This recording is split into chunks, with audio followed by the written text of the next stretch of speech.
Hello guys! Welcome back again to Bertronics TV. Sa video na ito, pag-uusapan natin ang inductor sizing para sa buck converter. Showing you again ang buck converter circuit. Meron tayong PWM gate driver control for duty cycle and switching.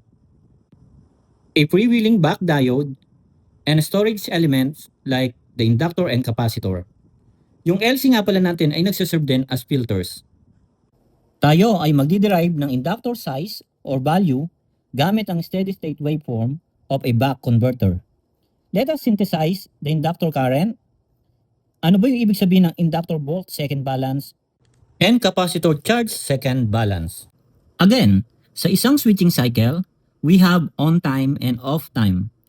Anong makikita natin sa inductor current between these switching states? Okay, let's begin with inductor current. Ito ay binubuo ng average inductor current na equal din sa ating output current I.O. that is flowing to the load. Ito rin yung tinatawag na DC current.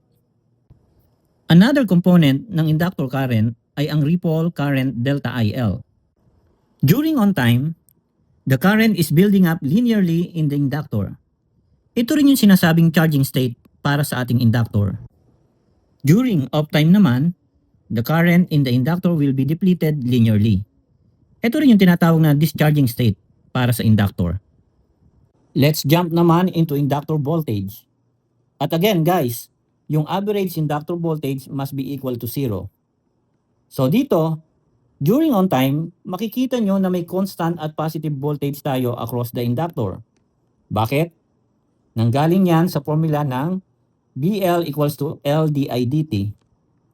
Dito kasi sa waveform, makikita natin na meron tayong constant na didt rate na positive din ang slope. Therefore, from the formula, magbibigay ito ng constant inductor voltage.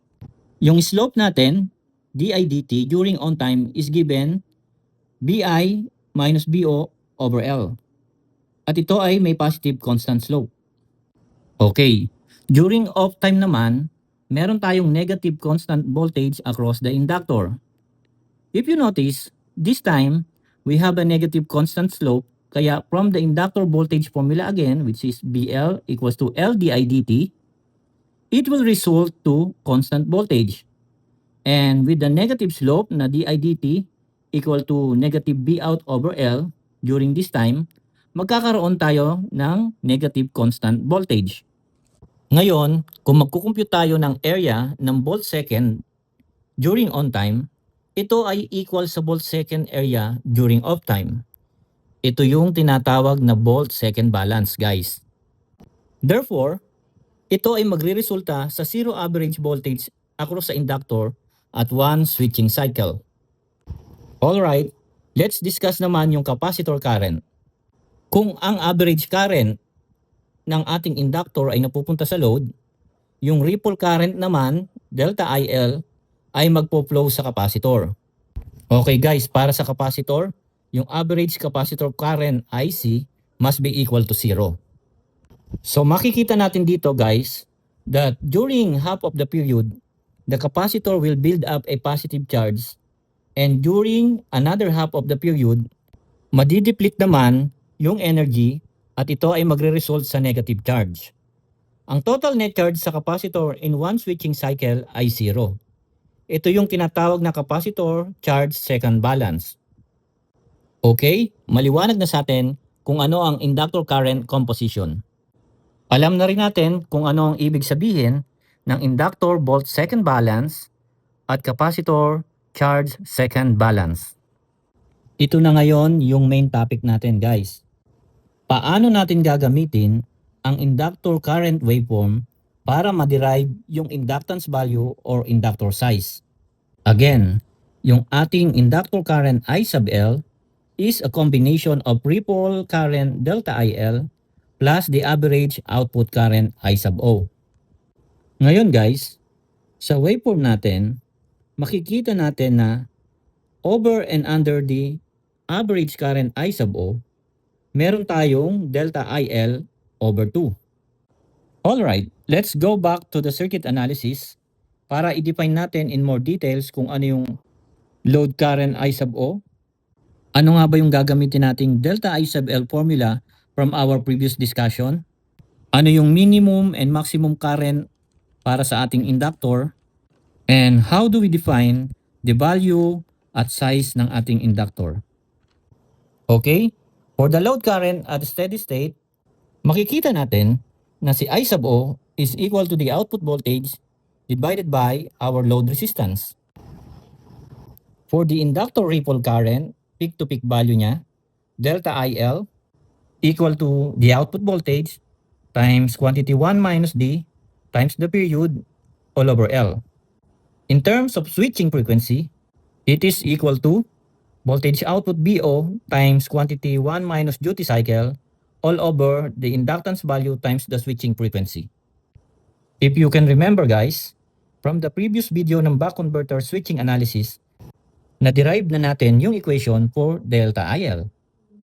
Now, going back to the waveform, the maximum current will be IL max is equal to the average output current IO plus delta IL over 2. So, i-expand lang natin and substitute yung value ng ating IO equal to BO over R. And then yung ating delta IL, which is the B output times quantity 1 minus D all over 2 times the inductance times the switching frequency. For the minimum current naman, I mean is equal to our average output current IO, this time minus delta IL over 2.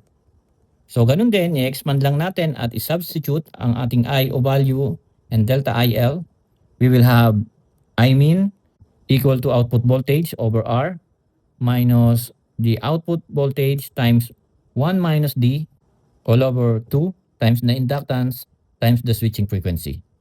So guys, yan yung ating maximum current and minimum current sa ating inductor if you want to compute.